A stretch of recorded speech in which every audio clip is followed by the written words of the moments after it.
The hotel hallway smelled of stale coffee and industrial cleaner. Maria Rodriguez pushed the heavy cleaning cart, its wheels rattling against the stained carpet. She stopped at room 412, the door already propped open by a half-empty room service tray. Down the hall, two coworkers leaned against their own carts, voices rising as they complained about the hourly wage and the endless shifts. Maria did not look up. She pulled on her gloves, the latex snapping against her wrists, and stepped inside. She stripped the damp, heavy sheets from the mattress and began the familiar, grueling rhythm of scrubbing the bathroom tiles. While the others watched the clock, Maria tracked the precision of every fold in the clean towels. She smoothed the linens until every edge was perfectly aligned. She was not just cleaning a room, she was performing a task that required absolute focus. She moved to the mirror, wiped away the water spots, and checked the reflection.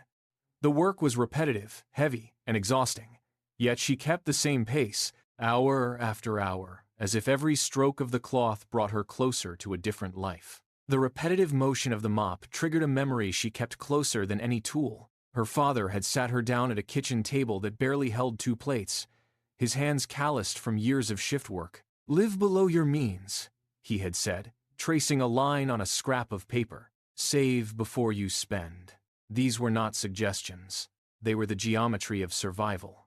Maria wiped the bathroom mirror. Seeing her father's reflection in her own steady gaze, she applied the same logic to her life that he had applied to theirs. Every Friday, the paycheck arrived.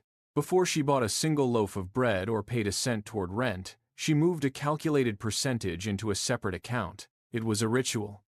The money went into the ledger before it touched the light of day. She treated her future self as her most important creditor. By the time she finished the bathroom, the account was already growing in her mind, a tally of small, deliberate sacrifices. She did not see the low wage as a barrier. She saw it as a starting point for a system that had no room for error. The rules were simple, the execution was absolute, and the plan was already in motion. The hotel doors swung shut behind her, sealing away the smell of bleach and damp linen. Maria stepped onto the pavement, the evening air cooling her skin. A bus pulled to the curb 10 feet away, its brakes hissing. She watched it load passengers and pull into traffic, then adjusted her pace and kept walking. The fare was $2, and she would not spend it. Her commute was 40 minutes of steady walking through the downtown core. She kept her eyes on the sidewalk, measuring her progress by the street lamps she passed. She reached her studio apartment, a single room that held only a bed, a small stove, and a table. She cooked a meal of rice and beans, the steam rising in the quiet space. There was no television, no luxury, no excess. She sat at the table and opened her checkbook, logging every cent spent that day. She subtracted the cost of her groceries from her remaining balance, verified the total, and closed the book. She had survived another day without dipping into the fund. She turned off the light, the darkness of the room matching the simplicity of her budget, and prepared for the next morning. Every step she took and every meal she cooked was a deliberate deposit into her future freedom. The light in the studio was thin, casting long shadows across the floor. Maria pulled a worn, dog-eared book from her nightstand. The spine cracked as she opened it to a marked page. She read the words slowly, her finger tracing the ink. "Success is the result of consistent effort." She looked up, her gaze landing on the cleaning cart parked in the corner. The connection hit her with the force of a physical impact. She had been scrubbing tiles for hours, focusing on the fold of every towel, the precision of every wipe. She realized the rhythm was identical to her financial plan. Both required small, repetitive actions that, in isolation, meant little, but in sequence, created a finished result. She looked at her hands, calloused and mapped with the fine lines of her trade. They were not merely cleaning a hotel room, they were executing a strategy. She closed the book, the weight of the realization settling into her bones. The job was no longer a burden to be endured. It was the training ground for the discipline she needed to master her money. She stood up, walked to the mirror, and looked at her own reflection. She saw a worker, yes, but she also saw a strategist.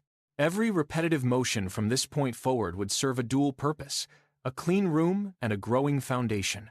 The next morning, Maria did not just set aside cash. She sat at her small table with a laptop borrowed from the library. The screen glowed, displaying a complex grid of charts and numbers that bore no resemblance to the hotel floor plans she knew so well. She opened an account with a low-cost index fund provider. Her fingers hovered over the keys, trembling slightly as she entered the digits of her savings. This was the moment the transition became real. She clicked the button to transfer the funds. The progress bar crawled across the screen, a digital reflection of the slow, steady progress she made in the hallways of the hotel. She confirmed the order, watching as her cash transformed into shares of the broader market. She was no longer just hoarding currency. She was buying pieces of companies, creating a system that would operate without her direct presence. She closed the laptop and stood up, her joints popping in the quiet room. As she walked to the hotel, the weight of the cleaning cart felt different. She knew that while she scrubbed, the market was shifting, and her capital was compounding. She was the architect of a machine that would work while she slept, while she cleaned, and while she walked. The engine had started.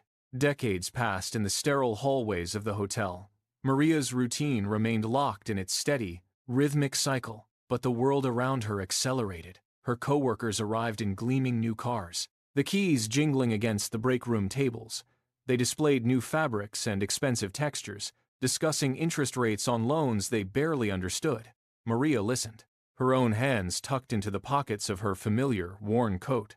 She walked to the parking lot where her 10-year-old sedan sat, its paint dulling under the sun.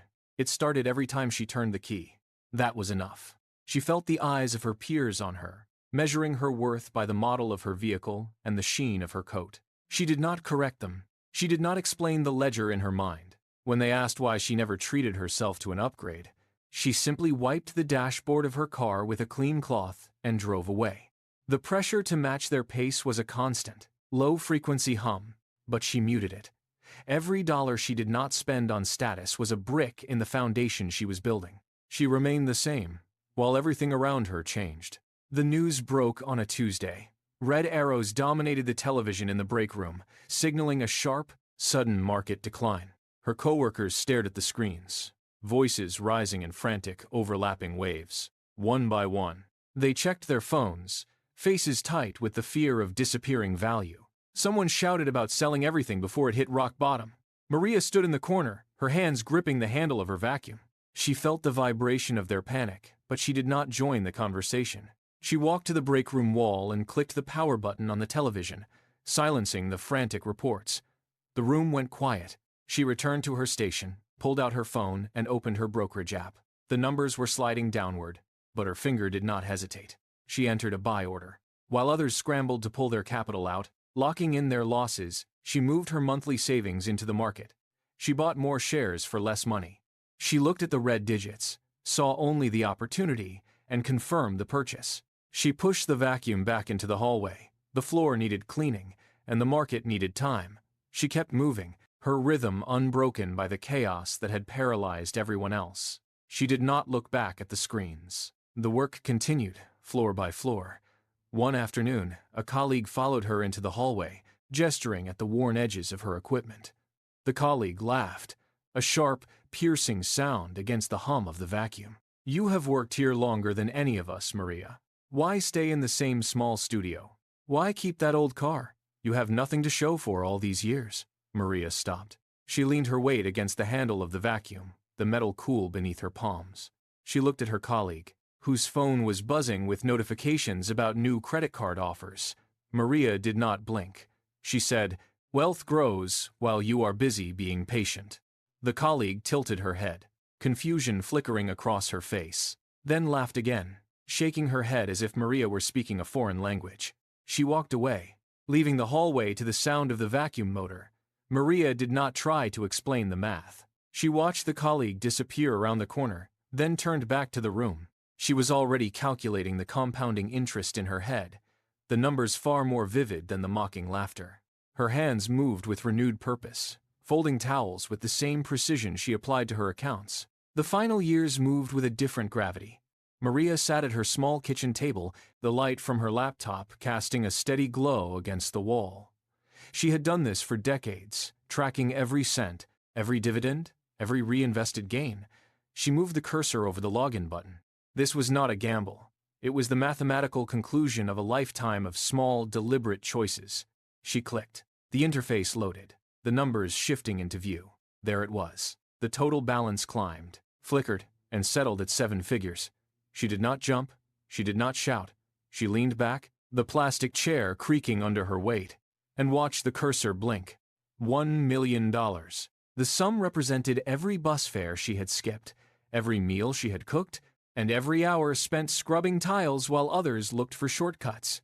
She closed the laptop, the screen going dark. The room felt exactly the same as it had 10 minutes ago, yet the reality of her life had shifted entirely. She had secured the future she once only imagined. She stood up, walked to the window, and looked out at the city. The work was done. The discipline had held. She was finally free. The next morning, Maria walked into the hotel one last time. She moved through the hallways she had scrubbed for decades, the patterns of the carpet now etched into her memory. She reached the supply room, pushed the heavy cleaning cart inside, and locked the door. She did not look back. The keys felt cold and heavy in her palm. She dropped them into the manager's drop box, the metal clinking against the base with a final, hollow sound. She walked through the lobby, passing the front desk where she had clocked in for thousands of shifts. The lobby was filled with the usual noise of guests and staff, but to her, it felt distant, as if she were already standing on the other side of a glass wall. She reached the heavy glass doors. She pushed them open. The morning air hit her face, crisp and sharp. She stepped onto the pavement and kept walking, not toward the bus stop, not toward the back entrance, but into the center of the city. She did not have a fancy title, but she had something more valuable. She had the silence of an empty schedule. She had the weight of her own life in her own hands. She walked until the hotel was nothing more than a speck in the distance, fully, finally free.